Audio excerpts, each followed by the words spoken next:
अध्याय में राजा वृषधन्ना महर्षि वाल्मीकि जी से पूछते हैं कि पुरुषोत्तम मास में दीपदान का क्या फल होता है। तब वाल्मीकि मुनि एक प्राचीन कथा सुनाते हैं। कथा में राजा चित्रबाहु का वर्णन आता है, जो भगवान श्री कृष्ण के परम भक्त, धर्मपरायण और प्रजावत्स्य राजा थे। उनकी पत्नी चंद्रकला भी महापतिव्रता और भगवत व्रत थी। एक दिन महर्षि अगस्त्य उनके महल में आए। राजा ने उनका आदर सत्कार किया।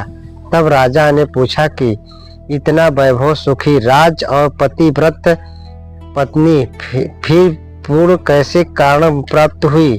महर्षि अगस्त्य ने बताया कि पूर्व जन्म में राजा चित्रबाहु मणिग्रीव नाम के एक शूद्र था, जो अनेक पाप कर्म करता था।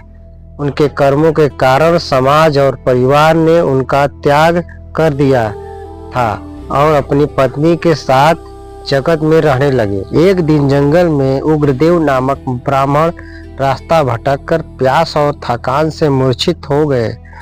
मणिग्रीव और उनकी पतिव्रता पत्नी ने उनकी सेवा की, उन्हें जल पिलाया, भोजन कराया और विश्वास कराया। ब्राह्मण उनकी सेवा और विनम्रता अत्यंत प्रसन्न हुए। यही पूर्ण कर्म आगे चलकर उनके जीवन का कल्याणकारी कारण बना और अगले जन्म में मणिग्रीव को राजा चित्रबाहु के रूप में जन्म लिया। मुख्य शिक्षा: अंत संतों और परिस्थितियों की सेवा महत्व पूर्ण देती है। पतिव्रता, धर्म और भगवान की भक्ति जीवन को सफल बनाती है।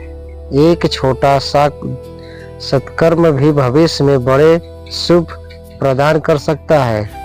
पुरुषोत्तम मास में किए गए पूर्ण कर्म ही फलदायक होते हैं।